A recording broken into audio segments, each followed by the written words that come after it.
Wewe ndio future. Kwa majina naitwa Emmanuel Martin, naibu kamishna wa mikopo, mipango na fedha, taasisi ya elimu ya juu nchini Tanzania, TAHLISO. Vijana ndio future ya taifa.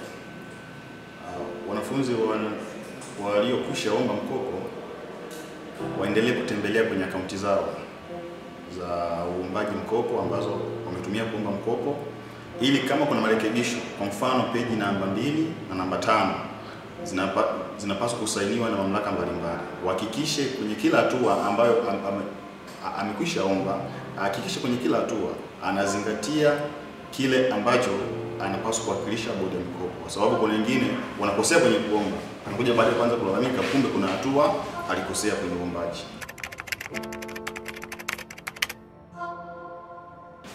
Wanafunzi wanaotarajia kuomba mikopo kwanza waamini kwamba bado hawajachelewa, hasa vijana, kwa sababu wao ndio future. Waamini bado kuna muda wa kutosha, kwa sababu serikali imetenga kiasi cha kutosha kwa ajili yao, nao wajitahidi kuomba kwa wakati kwa kuzingatia mwongozo wa utoaji mkopo wa mwaka 2020, 21, 22, ili katika yale ambayo wanapaswa kuyazingatia wayafuate vyema na kuwasilisha sehemu husika. Kwa mfano kama ni mamlaka ya LITA, hakikisha cheti chake kimeshahakikiwa na LITA. Kama ni yuko Zanzibar, hakikishe vyama vya usajili na ufilisi kimeshahakiki cheti chake. Na kama ni kwa kamishna wa kiapo, kabla hajatuma maombi yake, hakikishe kila hatua ya kuzingatia au ameshaizingatia na amesha saini mwenyewe na mdhamini wake amesha saini na vitambulisho vyake vyote ameshaambatanisha, kwa sababu serikali imetenga kiasi kingi kwa ajili yao, shilingi bilioni 570 kimetengwa kwa ajili ya wanafunzi wa elimu ya juu nchini Tanzania. Kwa hiyo ni fursa kwa wanafunzi wote kuomba, kwa ambao bado hawajaomba waendelee kujitokeza katika maeneo ya internet cafe mbalimbali, waende kuombewa kwa usahihi zaidi kuliko mtu kuomba pekee kwenye simu husika.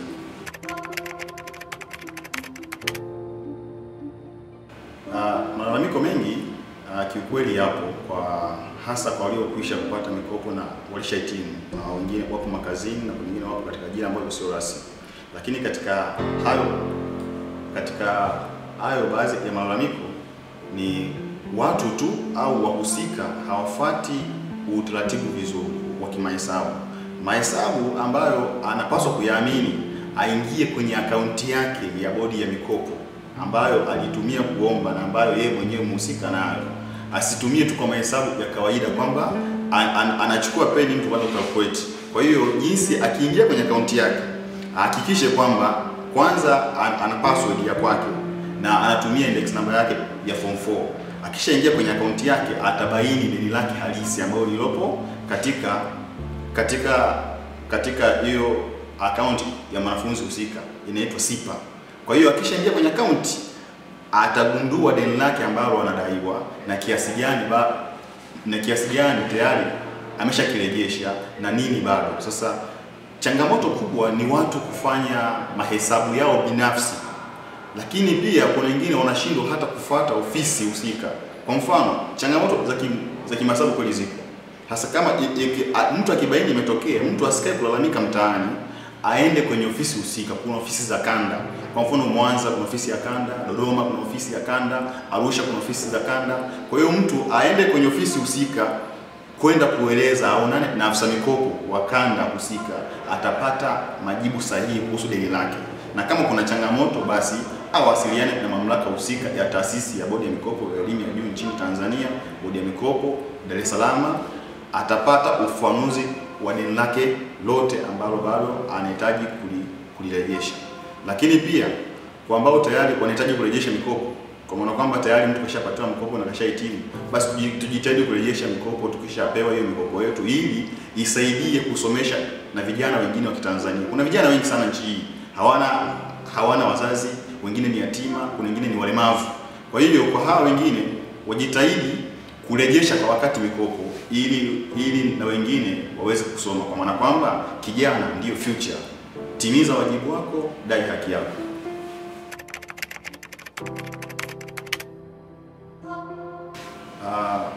Mtazamo wangu kuhusu jukwaa la Sisi Tanzania, kwanza ni jukwaa ambalo halishabiani na upande wote ule kwa itikadi.